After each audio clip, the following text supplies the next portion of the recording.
Episode की शुरुआत होती है एक खौफनाक सीन से, जहां पहले से ही जेजू आइलैंड पर जापान के एस रैंक हंटर्स की चाली टीम मर चुकी होती है। अचानक से एक नया और हिला देने वाला विलन सामने आता है, एंट किंग। ये आदमी के साइज का एक डराना काले रंग का पंखों वाला क्रीचर है, जो कुछ ही सेकंड्स में एलीट हंटर्स को काट के रख देता है। उसकी पावर इतनी ज्यादा है कि उसके आसपास खड़े रहना भी मुश्किल हो जाता है। सर काटना, हाथ तोड़ना, खून की नड़ियाँ, सब कुछ दिखाया जाता है बिना किसी फिल्टर के। ये सीन तुरंत हमें दिखाता है कि इस बार का विलन मजाक नहीं है। सीन शिफ्ट होता है जापानीज हंटर्स की और इपे इजावा के ऊपर, जो बैटलफील्ड पे लेट से पहुंचते हैं। सब जगह उनकी टीम के कत्लेआम का सीन होता है कि जिसे माना की स्ट्रॉन्ग स्मेल से प्रॉब्लम होती है, गैस मास्क पहने रहता है, लेकिन एंट किंग की बदबू इतनी टॉक्सिक होती है कि उससे उल्टी तक आ जाती है कि अपनी आइस पावर्स का यूज करता है और जायंट बर्फ के कांटे जमीन से निकलता है, लेकिन एंट किंग इजिली उन्हें तोड़ देता है। एक सिनेमैटिक शॉट में एंट किंग का रिफ्लेक्शन आइस में दिखता है, जो सिंबल होता है हंटर्स के हार का। अब फोकस साउथ कोरिया के एस रैंक हंटर्स पे शिफ्ट होता है। चाहेन, बैक्यूनहो, मा डोंगवुक, लिम टेग्यू और मिन ब्योंग्यू, ये सब एंट क्वीन के लेयर में घुसते हैं। एक प्रॉपर डंजन बैटल जैसी सेटिंग होती है। बैक्यूनहो अपने बीस्ट सेंस से लोकेशन डिटेक्ट करता है। चाहेन अपनी स्वॉर्ड प्ले से एंट्स को चीयर देती है।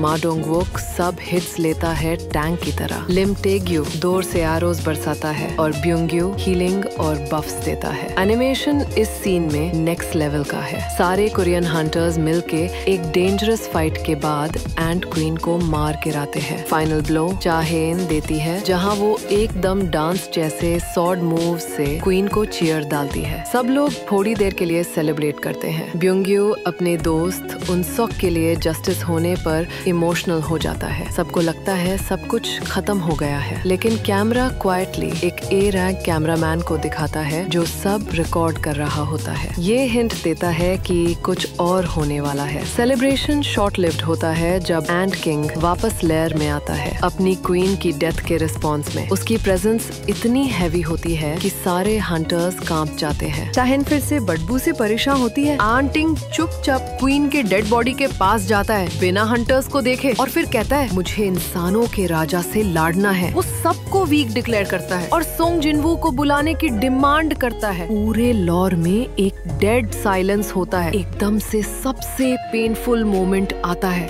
मिन ब्योंग्यू को एंट किंग पकड़ के सीधा टॉर्सो से पियर्स कर देता है।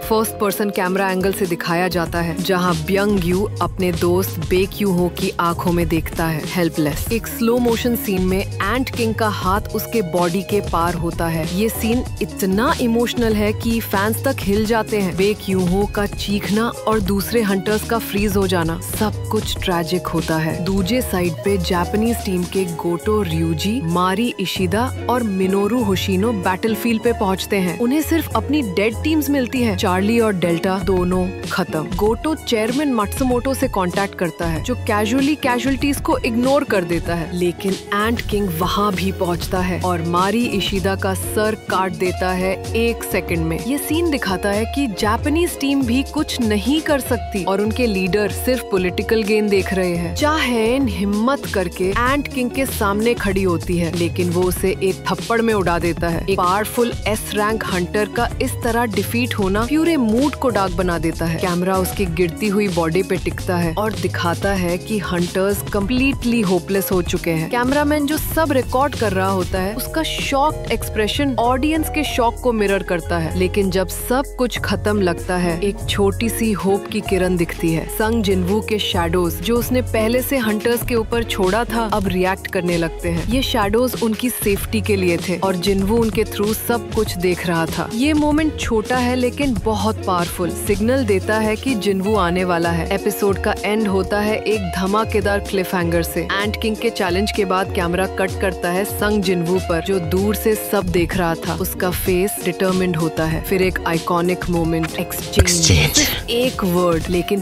पूरा एनवायरनमेंट बदल जाता है। उसके शैडोज मैनिफेस्ट होने लगते हैं। बैकग्राउंड में इंटेंस बीजीएम डार्क आरिया बजता है। एपिसोड वहीं पे कट हो जाता है।